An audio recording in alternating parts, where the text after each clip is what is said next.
Number 10. Mr. Negative. Starting off strong, we have a supervillain who was introduced in 2007 and yet despite being newer to the Spider-Man supervillain roster, has quickly risen in terms of his evil acclaim. Mr. Negative's true identity still remains somewhat of a mystery to us. He was originally a member of a gang in China known for human trafficking. Looking to escape the criminal life, he stole the identity of one of the human cargo who had perished on the journey to the States, Martin Lee, who was setting out to America to join his wife. Martin Lee, and now that's what we think when we think Mr. Negative. He ended up kidnapped by Simon Marshall, who was developing a drug called D-Light, the experimentation of which often led to the death of those who tested it. He forcefully tested it on fake Martin Lee, aka Mr. Negative, and 2 other hostages of his who somehow survived the process. The 3 escaped and as a result of the experimental drug developed superpowers attached to the Dark Force and Light Force. Martin Lee would become Mr. Negative and the other 2 prisoners, Tyrone Johnson and Tandy Bowen, would become Cloak and Dagger. The effects also caused a split within Mr. Negative's personality, dividing the evil criminal persona of Mr. Negative from the kind and sweet persona of Martin Lee. Mr. Negative has the power to corrupt a person, bringing out the dark side of them with just a touch. He can also imbue weapons with the Dark Force, making them stronger, or increasing their strength, you know, whatever. Anyways, that's it. That's all you gotta know about Mr. Negative apparently. I told you enough, I told you his origins. Number 9. Hippo. I felt we had to include Hippo because a lot of these villains have just a lot of intense and serious elements to them,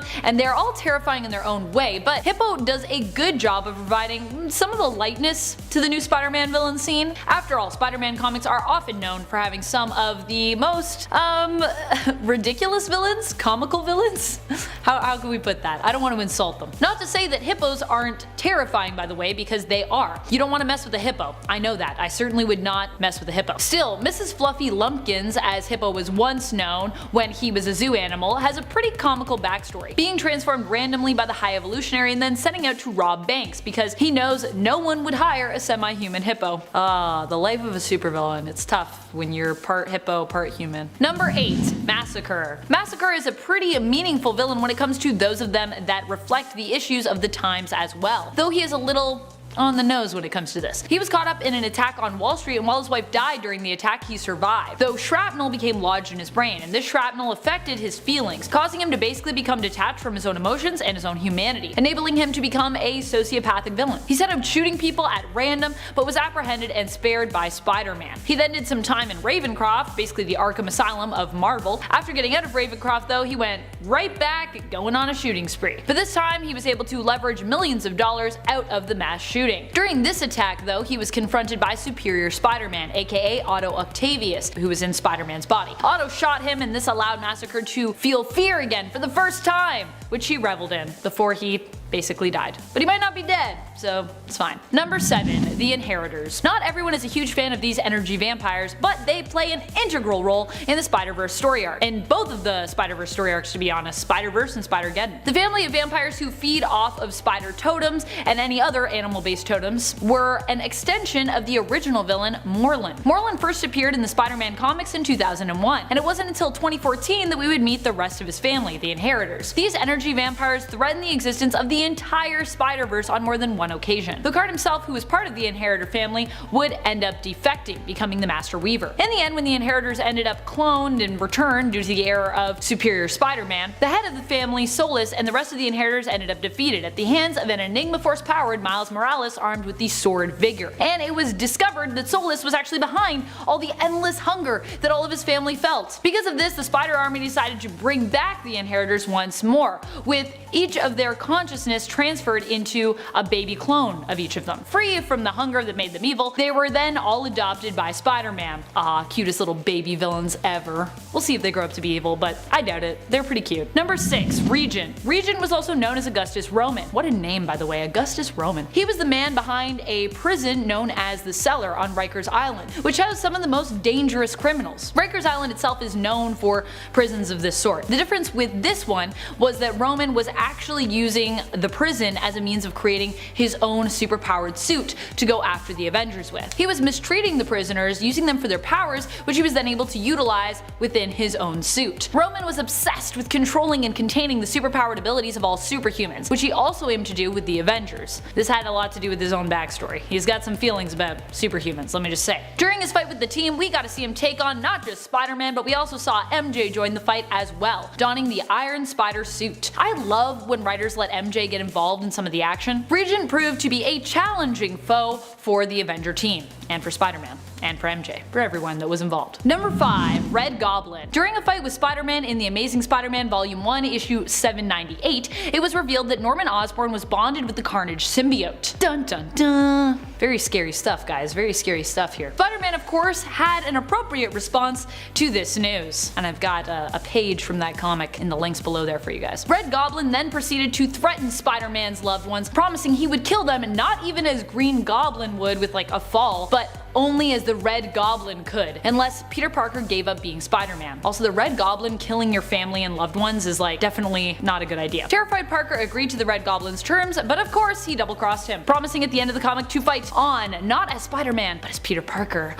Gasp. Red Goblin would then chase after his own family, his son Harry, his daughter-in-law Liz, and his 2 grandchildren Normie and Stanley. He was accosted during the ongoings of this family affair by Human Torch, Clash, Silk, and Peter Parker, and later Anti-Venom. But due to the combined powers of the Goblin formula and the Carnage symbiote, he was pretty much able to easily defeat those guys, because that's just how terrifying and powerful Red Goblin is. Not to mention, he's also one of the most ruthless and diabolical villains that Parker has pretty much ever come up against. So yeah, don't mess with Red Goblin. He will mess you up. You don't even know. Number 4. Null. Null has been at the center of one of the biggest, most exciting Venom story arcs yet, Donny Cates' Absolute Carnage. This storyline features, in fact, a spectacularly terrifying cast of great big bads, including a resurrected Cletus Cassidy in the Grendel symbiote, evoking an even more psychotic version of the recently deceased Carnage symbiote, Shriek, the Church of the New Darkness, and Doppelganger, an evil version of Spider-Man, basically. Null seeks to gain control over Cletus and be reborn. As such, Dark Carnage, as we now know him, prompted by Null, attempts to reclaim all of the codexes of those who were once bonded with symbiotes. Codexes are basically like a leftover remnant or an imprint of those symbiotes within one's body. Stored within the spine, by the way. Yeah, so you gotta take it out of the spine. Meaning that we see Dark Carnage as well as a whole bunch of other similarly influenced symbiotes go on a rampage, devouring spines of beloved heroes, villains, and characters both alive and dead, left, right, and center, who were once bonded with any symbiote pretty much ever. Yo, if you guys haven't read Absolute Carnage, you need to read at least some of it. Just at least like a tiny bit. Number 3. Kindred. Kindred was hinted at in the comics more than a decade before he made his comic book debut in Amazing Spider-Man Volume 5, Issue 5. He is maybe one of the best villains because he is still so shrouded in mystery. We don't know a lot about him. In fact, I'm not even sure if he is a he. Could end up being a she. We don't really know. This villain can control and create centipedes and is a demon spawn. In life, he was someone who is close to Peter Parker, hence his codename Kindred. Kindred spirit, get it? He affectionately has referred to Peter as Pete. All we know so far is that he's out for blood when it comes to Norman Osborn, and also has a grudge against Pete for some reason as well. He was also powerful and terrifying enough to have had Mysterio pledge loyalty to him. So you know, like kind of a bigger bad than Mysterio. Mysterio's pretty big bad, pretty big. Number 2, Dr. Octopus. Well, Dr. Octopus is one of the oldest and most iconic Spider-Man villains around. I know y'all were about to be like, but wait, Dr. Octopus he came out in issue 3. Though Chameleon actually was first, came out in issue 1, there was an amazing alternate version of him that needs to be acknowledged. In Into the Spider-Verse, we got to meet a female version of Doc Ock known as Olivia Octavius. So why do we love her? Well, because she is terrifying, brilliant, has a great character design, and is voiced by Kathryn Hahn.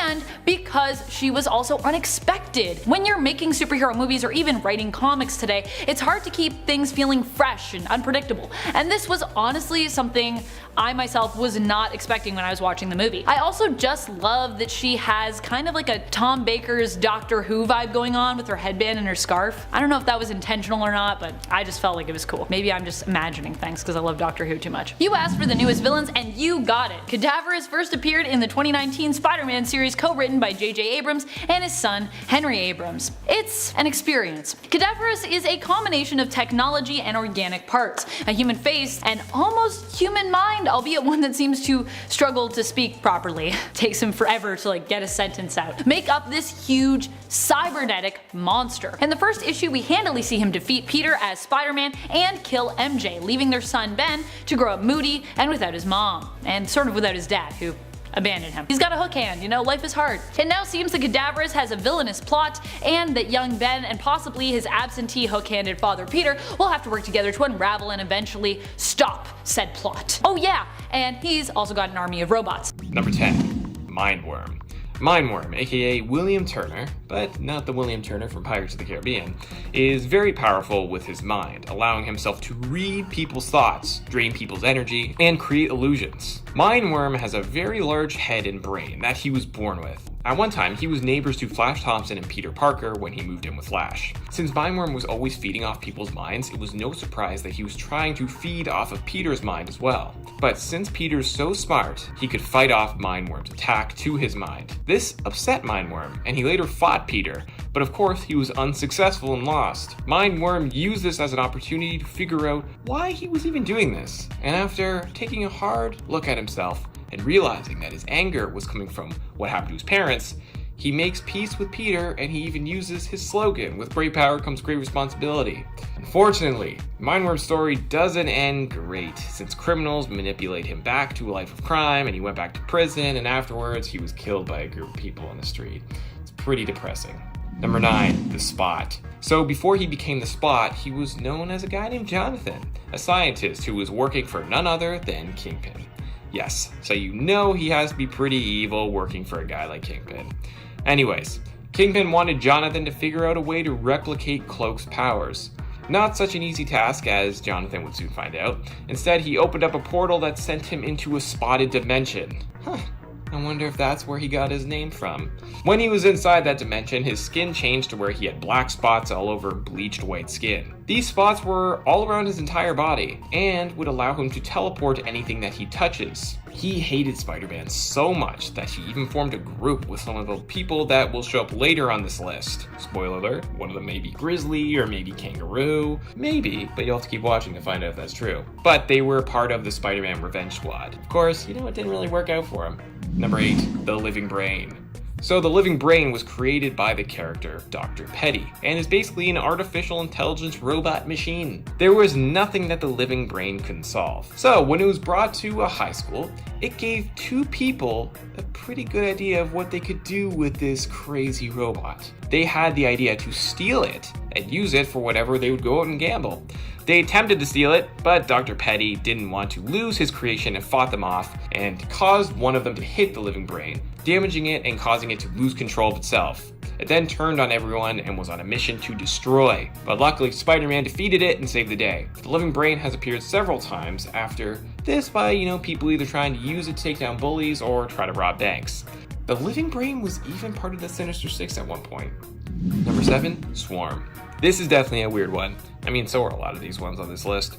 So the Swarm was a Nazi scientist who survived World War II and was really into bees and poisons. He really wanted to try to make the bees he was finding very villainous and use them to his advantage. He discovered a beehive, and since he was trying to make them change their behavior, he was successful at doing that. But that is what ended up getting him killed by the bees and allowed the bees to use his consciousness and what was left of his body to become the Swarm. He has the abilities to fly and even turn as big or as small as he likes. He can also manipulate himself into different shapes.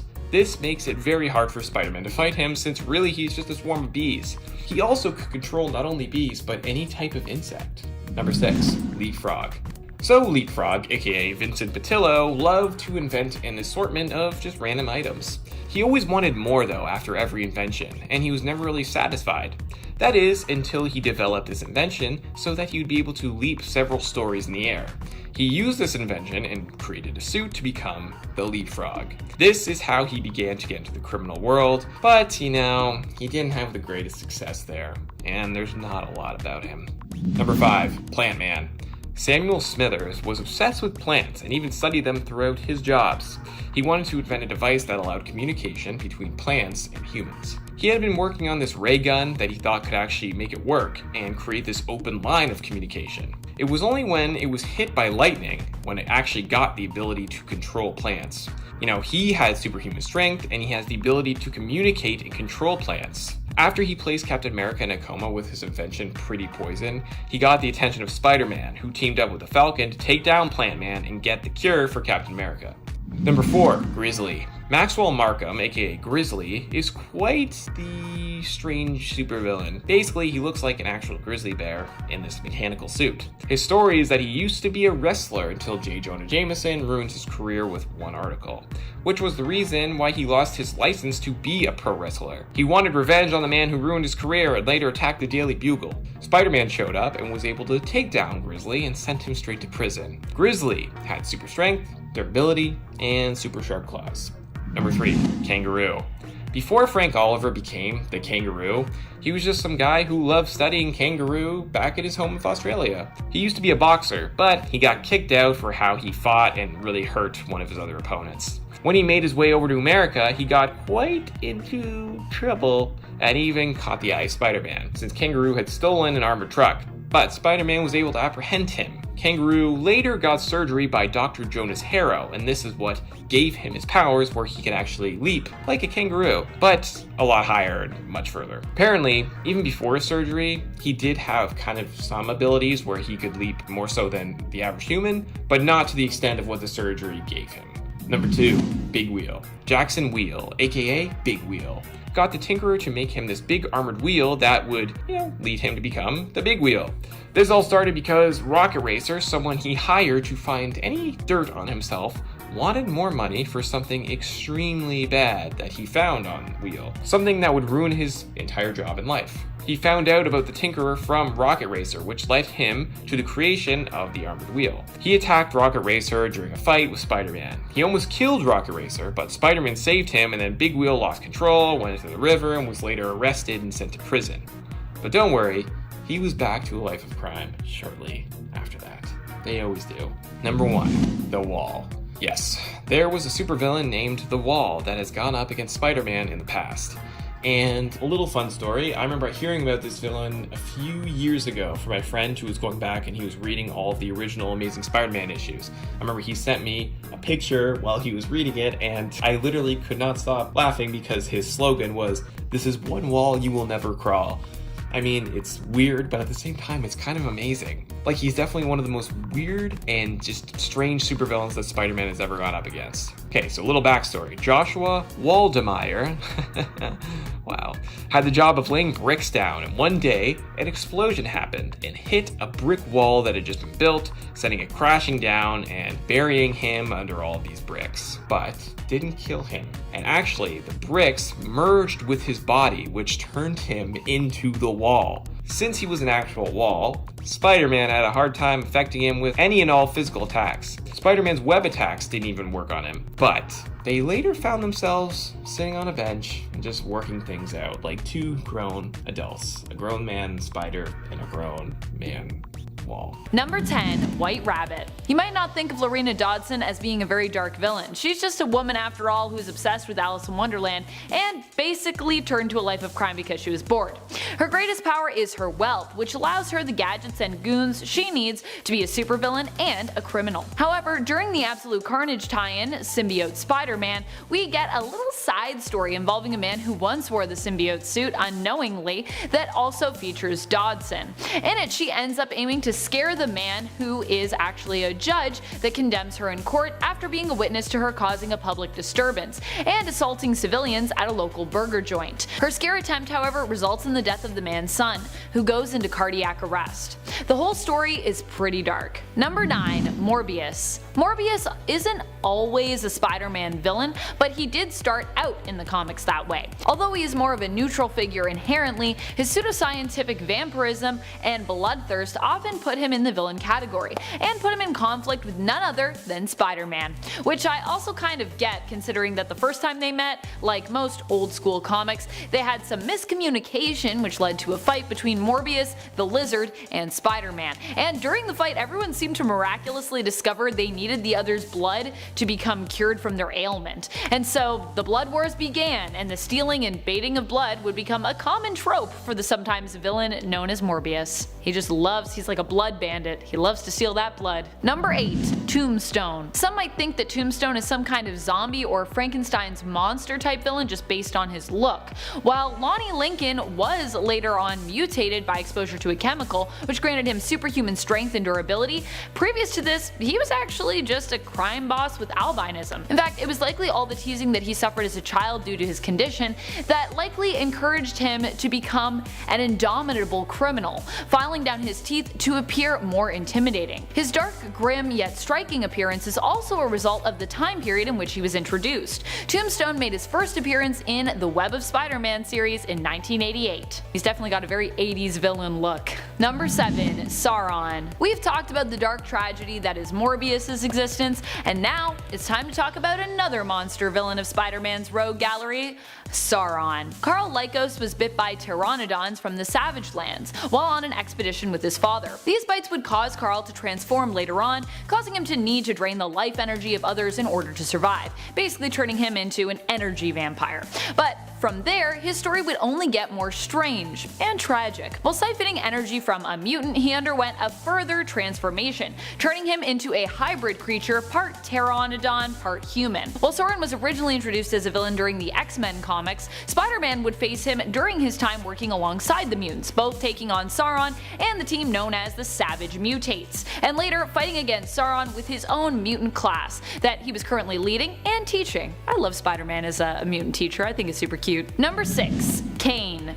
KAINE Parker was the broken clone that Jackal brought into the world first, his first discarded attempt at cloning Peter Parker. He's also the epitome of 90s edge and darkness with his originally dark billowing locks and tattered cape. Although not specifically a Spider-Man villain anymore, when KAINE was originally introduced he was very much a misguided rogue. KAINE is also known for his fragile psyche and unique ability known as the Mark of Cain. Many originally thought that this ability was Cain emitting acid from his hands to burn his victims, but in reality he actually has a bunch of tiny hooks on his hands that allow him to climb, like many spider folk and actual spiders. He can use these hooks to dig into someone's flesh, making it look like he has left an acid burn when really he just dug a bunch of super tiny spider hooks into their face. Yay. Number 5. KRAVEN. For KRAVEN the Hunter, Spider-Man has always been the #1 prize. This was the inspiration for the story KRAVEN's Last Hunt, where it appeared that KRAVEN had finally captured and defeated Spider-Man by killing him. In truth, he had simply incapacitated Spider-Man, placing him in a comatose, death-like state for a few weeks. When Spider-Man awoke, he discovered that KRAVEN had basically been standing in for him while he was out, and it was revealed to Peter that KRAVEN's whole plan was to beat Spider-Man at his own game, proving that he himself was a better hero than the Spider by becoming sort of Spider-Man? In the end, KRAVEN felt he had accomplished what he had set out to do, and in a way also showed respect for Peter Parker's approach to heroism. Feeling that he was almost at peace with the world, KRAVEN took his own life, ending his legacy. Or at least this would have been a dark but meaningful end to his legacy, but instead of staying dead, KRAVEN would later be resurrected. Oh, comics. Number 4. Norman Osborn. Green Goblin, as he was originally known, has had a lot of different villain identities. Norman Osborn is often a criminal mastermind, and was the criminal mastermind behind the events of Dark Reign, when he was known as the leader of the Dark Avengers, Iron Patriot. He's also stepped in as a sort of alternate Carnage, believing he himself was in fact Cletus Cassidy, and has been known as the combination villain of Red Goblin as well, probably one of the most terrifying iterations we have seen of him yet as a villain. And he was also the Goblin King for a time. No relation to Madeline Pryor's Goblin Queen, by the way. But when it boils down to it, Norman Osborn is one of the darkest Spider-Man villains because he is so focused on going that extra mile just to find new and insanely twisted ways to torture Peter Parker and Spider-Man. Dude is crazy. I love it. Number 3. Kindred. This villain is pretty dark since it's been alluded to that they are a demon from hell. In life, they were someone close to Peter Parker who was betrayed by him and by Norman Osborn. They have returned to get vengeance and use demonic centipede creatures to manipulate others by having these summoned creatures crawl inside those that they wish to torment. Ick. But also not ick to house centipedes, which are lovely little creatures who feed on other house pests. We like house centipedes, but we do not like demon mind control centipedes.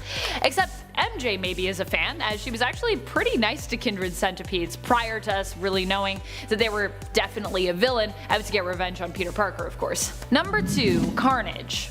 Sure, Kindred is a former human and current demon from hell, but Carnage is like a demon on Earth. Even disregarding the dark attachment that the Carnage symbiote had to serial killer Cletus Cassidy, Carnage recently became an even more darker villain after the Carnage symbiote appeared to die attempting to preserve Cletus during his re-entry to the Earth's atmosphere. While attempting to protect its human host, the symbiote actually burned up, and even more tragic, depending on your perspective I guess, it failed to save Cletus, who also appeared to have died on arrival. However, the Null-worshipping cult known as the Church of Darkness managed to resurrect Cletus by bonding the Grendel symbiote to him, allowing them to become a new Carnage known as Dark Carnage. Cletus was intended to be the vessel that would allow Null to awaken and return, but in order to do so he would have to collect codices from the spines of those who had previously bonded to a symbiote. I mean, Dark is also in the name for this version of Carnage, but also this guy literally eats spines for breakfast, lunch, and dinner.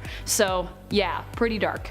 Number 1. Mephisto. Of course, it can't possibly get more dark than Mephisto. When it comes to his feud with Spider-Man, or Spider-Folks for that matter, Mephisto seems to have a bit of an obsession. He saved Aunt May for Peter in exchange for his marriage to MJ, saved Miles Morales as Spider-Man's teammates in exchange for the life of a civilian that Miles had saved in that other timeline where his teammates died, and he convinced Otto Octavius as Superior Spider-Man to return to a life of villainy in order to defeat an alternate reality Spidey who was also that Earth's Norman Osborn.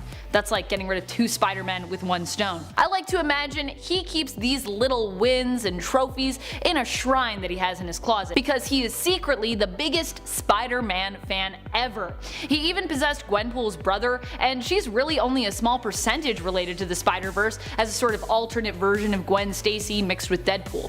Mephisto has revealed it's his dream to make life a living hell for all Spider-Folks everywhere. How nice. Add in the fact that he's basically Marvel's version of the devil, and you've got one twisted and dark Spider-Man villain. Possibly the most dark.